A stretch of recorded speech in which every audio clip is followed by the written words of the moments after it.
Alright guys, ito yung kalagayan ng ating Plaza Mexico. Ayan, maulan ngayong araw na to, December 25.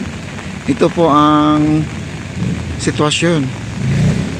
Yung ating tinambakan na lupa dyan ay may umusbong na po ng mga damo. Ayan o, may damo na po. Carabao grass yata yung lumabas guys.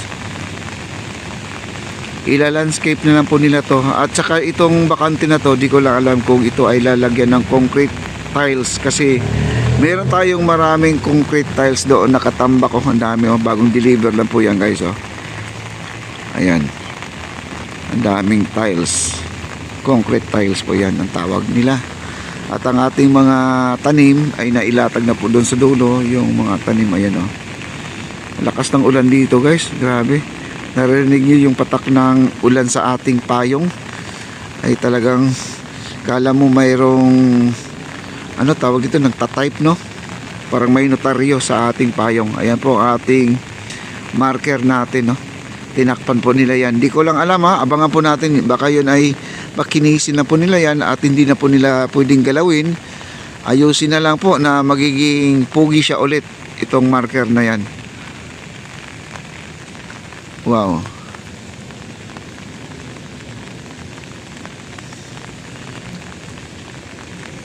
At di tayo makakatawid doon sa kabila dahil mayroon pong harang dito sa ating harapan.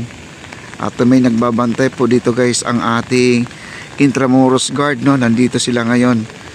Kasi itong Plaza Mexico ay under by ano to, Intramuros po guys. Pero yung gumagawa nito ay sila Foreman Canoy. Disod pa rin, under by disod pa rin to siya. Kaya kailangan po talaga bigyan po natin ng update itong Plaza Mexico. Ang ating Fort Santiago ay wala pa po tayong ano doon, update kasi gawa ng 24-25 medyo busy po tayo. At ako lang po sa bahay ngayon at nagki-Christmas lang po tayo at noodles lang po tayo doon sa bahay. Kasi wala po, ako lang po mag-isa, kasama ko lang yung mga pusa. Ayan guys, tuloy na po tayo. Ayan, Pasko ngayon mga kaibigan, December 25. Ito po ang ating kalagayan ngayon dito. Maulan-ulan, malakas ang ulan. Kaya ang ating mga workers dito ay umuwi muna no, dahil siyempre kapiling nila yung mga pamilya nila ngayon, yung mga chikiting bingbing no. Ang ating esplanade medyo tahimik pa ngayon, ang ating phase 1C dahil ito nga no, maaga pa naman. Mamaya marami ng tao dito. Ito yung Birds of Paradise mga kaibigan no. Ayan po, nakapaligid na po dito. Ang ganda po ng ating halaman no. Ayan o, nakapaligid ang ating Birds of Paradise. Ano to, parang wild na Birds of Paradise mga kaibigan. Ayan o. Tapos dito sa kabila, ito, talagang maulan-ulan, malakas ang ulan. Ayan, dito rin o. Tapos itong kalsada natin guys, wala na pong dumiretso kasi dati dumiretso. Ipapakita ko sa inyo yung luma natin na video, baka hindi pa natin na-upload. Ito ay kasalukuyan noong binablog natin ay wala pa to at hindi pa ganito ang hitsura no? Ngayon ay passable na po siya na papuntang Intramuros Pier, Fort Santiago, itong kalsada na to. At medyo safe na po ang ating mga kabataan dito sa Plaza Mexico kung sakasakali man sila ay madalas kasi dito ay ginagawa nilang quadrangle itong area na to.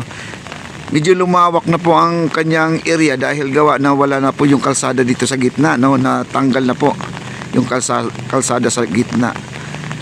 Kasi nandyan yung kalsada sa gitna, dito po dumadaan sa ano. Ayan po, may dumadaan dito na sasakyan yata doon sa itaas. Ito, dati kalsada kasi yung gitna na yan. Yung nakita nyo yung drum nandyan oh. Ayan, dyan po kalsada po yan. Ngayon ang lawak na po guys oh. Kaya ito ay magagamit po talaga sa mga bata ito.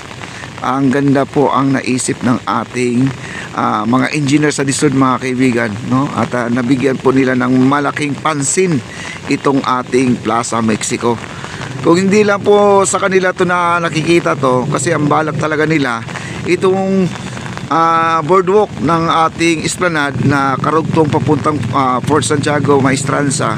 Yun talaga ang balak nila, pero napapansin nila na merong mali sa nangyari sa plaza, dahil ang plaza siya pero may kalsada sa gitna.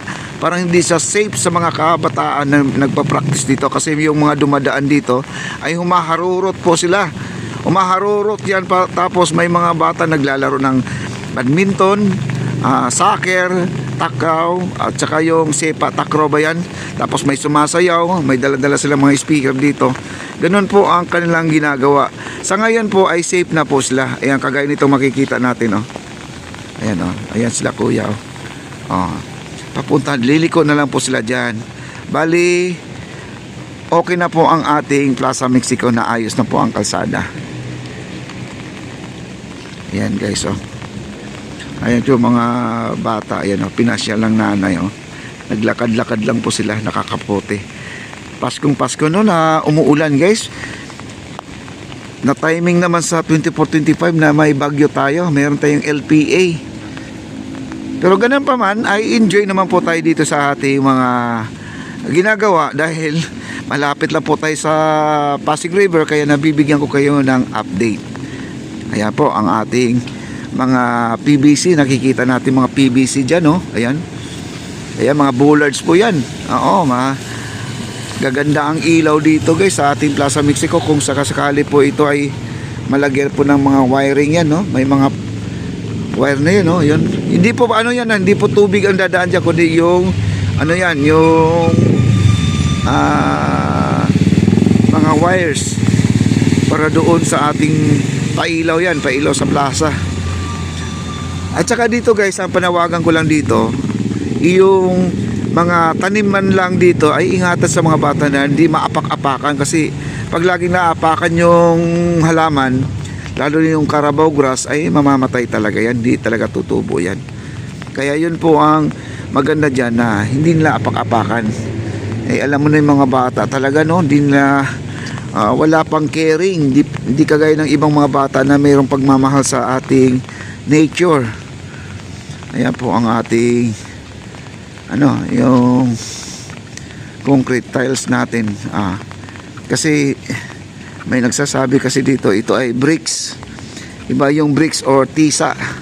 Iba yung ay gawa sa putik. Ito naman ay talagang simento to, guys, simento. Concrete talaga to siya. Ito, ano bang term nito? May pangalan to, guys, no? I-comment nyo na lang po. Nakalimutan ko. May nag-comment pala sa akin yan, pero kailang nakalimutan ko, guys. Ano siya? May mga design, oh. Ayan. Ano siya gawa sa semento? Ay, sir. Ito po mga concrete nails, concrete tiles. Ganun po ang nangyari. Wow.